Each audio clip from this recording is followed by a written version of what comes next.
Depuis l'arrivée du renouveau pédagogique, on ne parle plus de mathématiques régulières ou de mathématiques fortes, mais plutôt de séquences. Ce concept fut introduit afin de répondre à la question « À quoi servent les mathématiques ?» Et c'est en voulant répondre à cette question, maintes fois posée par les élèves, que le concept de séquence a vu le jour. L'introduction des séquences dans le programme de formation facilite le soutien des apprentissages différenciés et permet d'offrir aux élèves des situations problèmes signifiantes et authentiques qui tiennent compte de leurs intérêts.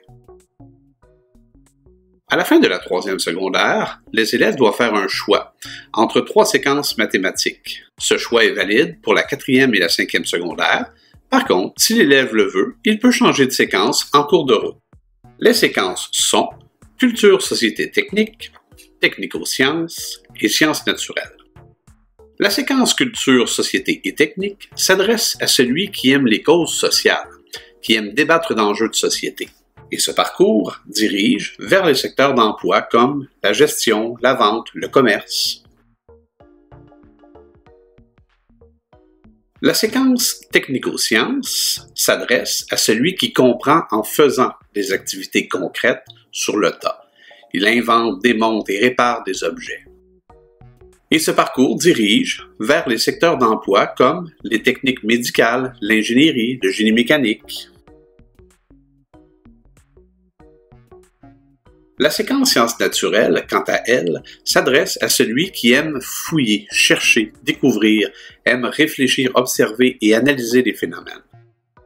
Et ce parcours dirige vers les secteurs d'emploi comme santé, biologie, médecine, physiothérapeute, optométrie.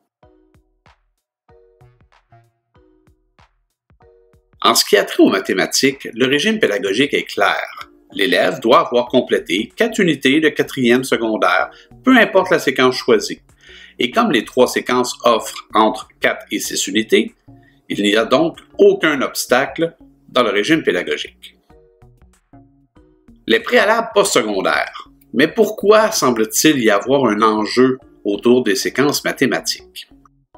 Effectivement, il y a un enjeu, et ce dernier réside dans les préalables postsecondaires. Il est donc important, a priori, de voir avec les élèves leur but professionnel afin de ne pas perdre du temps dans une séquence pour rien. Que ce soit des préalables de formation professionnelle ou un DES+ menant au cégep, il importe de déterminer les préalables mathématiques pour y accéder. Et les indécis? Il arrive parfois que les élèves ne soient pas fixés sur leur but professionnel futur. Pour ces élèves, on recommande de commencer par le cours MAT 4153, qui est un cours de géométrie de la séquence Culture, Société, Technique, car ce dernier est un cours pont qui permet de passer aux 2 autres séquences au besoin sans toutefois perdre les 2 crédits qu'offre ce cours.